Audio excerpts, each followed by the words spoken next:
Good morning, John. This week, Matt Pat from The Game Theorists made a video that is both longer and better than this one, in which he talks some about the negative ways that YouTube and YouTubers have been portrayed in the media. I want to talk about this. Let's start here.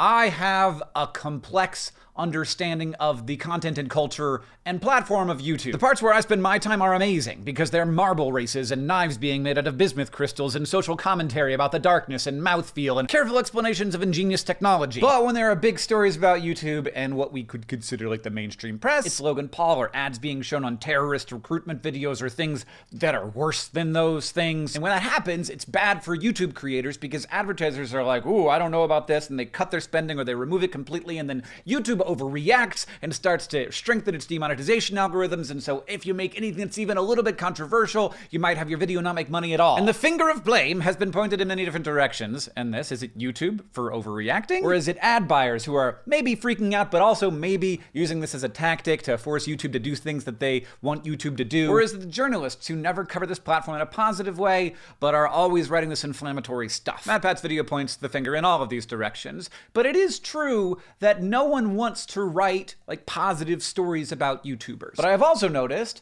that the national news also never writes positive stories about Montana. The place where I live, people don't know very much about it. They don't have a complex understanding of this place. And so when we make the national news, it's either because some state senator wanted to legalize drunk driving or because somebody somewhere wanted to sell us to Canada. People who read the New York Times and the Wall Street Journal, they don't have a complex understanding of YouTube the way that they also don't have a complex understanding of Montana. It's just not part of their culture. And the same goes for most ad buyers. Like, they tend to be the ones who are reading the Wall Street Journal, not watching Matt Pat videos, though that might be changing. In a former career of mine, I wrote news stories for a living. And I never thought about whether a story was positive or negative. I thought about whether it was interesting. If your audience doesn't know very much about a thing, they're not interested in nuanced takes or thoughts about how it's being successful and growing.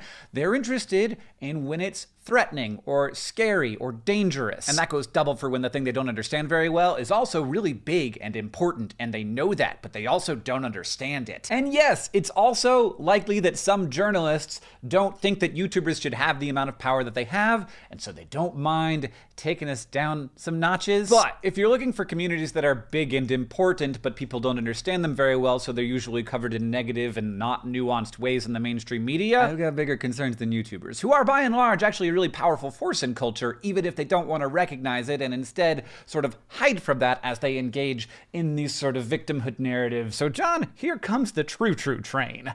What this really comes down to is publications are creating content for a disproportionately powerful audience that is unfamiliar and made uneasy by a massive new cultural force that no one truly understands. Look, I love YouTube. I love it, but it also makes me uneasy too. The fact that it's a platform without gatekeepers is what makes it so interesting, but that also creates real problems. It is scary to have someone have a huge amount of power over young people with no oversight. It is bad to be monetizing terrorist recruitment videos or having bad actors stick disturbing violent content in the middle of a kids show. Yeah. This community has done lots of great things, but also as a culture, I don't think we've figured out quite what to make of it, and that might be why advertisers are hesitant to interact with it, and also why I want journalists to be covering it. Ultimately, in Matt Pat's very good video, it feels a little bit like we don't know where to place the blame, and maybe that's because there isn't a super good place. And maybe that's because the idea of a mainstream media in a world where PewDiePie is getting more views than any cable news show that exists